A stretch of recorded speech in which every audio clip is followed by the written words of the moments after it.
我来啊哦。我的婆婆怎么那么可爱？这是一个家庭的故事。妈妈被4个小孩轮番踢走，养儿防老这件事情在现代其实是有困难的。因为也唔知影家己已经大汉嘛，唔知我已经老啊。目前播了一半，第1集收视率就蛮高的，每一集一直往上攀升。那会那个家己的老母当作敢若球安尼踢过来杀过去。观众就说不知道为什么看着看着在笑，下一秒忽然就哭了，就感觉好像是在讲自己家里的故事。我们设定的就是一个可爱的婆婆，她有一些自私，有一些小奸小恶，可是呢又有一些温暖。她就轮番的去4个孩子家，她觉得我老啦，你本来就应该养我啊。老婆大大，怎么了啊？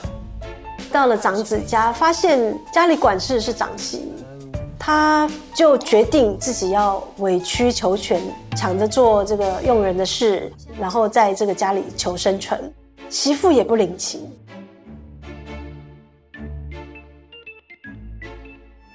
做一个快乐的投资人，开运手链、名牌包、缅甸翡翠胎盘素。然后到了老二家，秉孝就是一个骗妈妈来投资，从妈妈的口袋里把钱骗走，所以他等于就是落荒而逃。到了老三家，秉仁是因为导演嘛，他每天带不同的女孩回来睡觉，所以当然他也没有容身之处。秉爱就是小女儿嘛，已经离婚，追求爱情，比努力照顾孩子来得更努力。最后女儿就把他踢到他已经死掉的儿子的那个空房子里。结果我接纳他的是他的最讨厌的小媳妇，这个是一个很有趣的情感转换。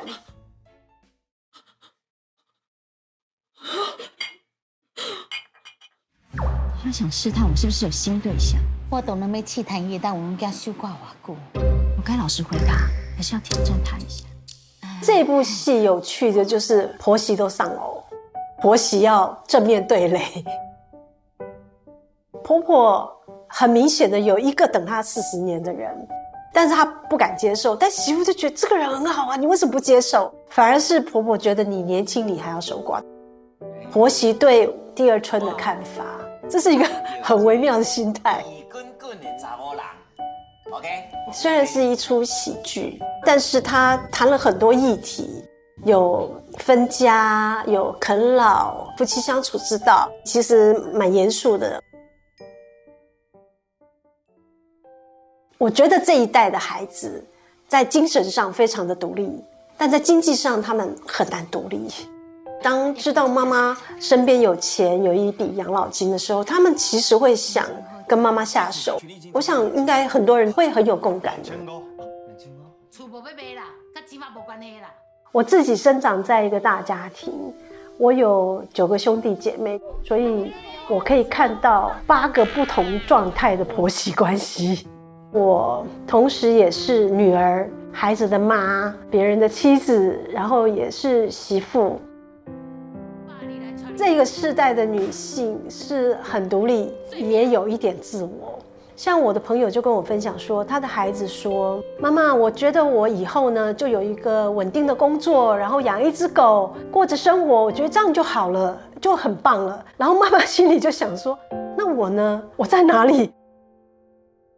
因为社会变化的太快，孩子可能没有办法真的就待在你的身边，自己要怎么过未来的生活，现在就要开始想，蛮重要的。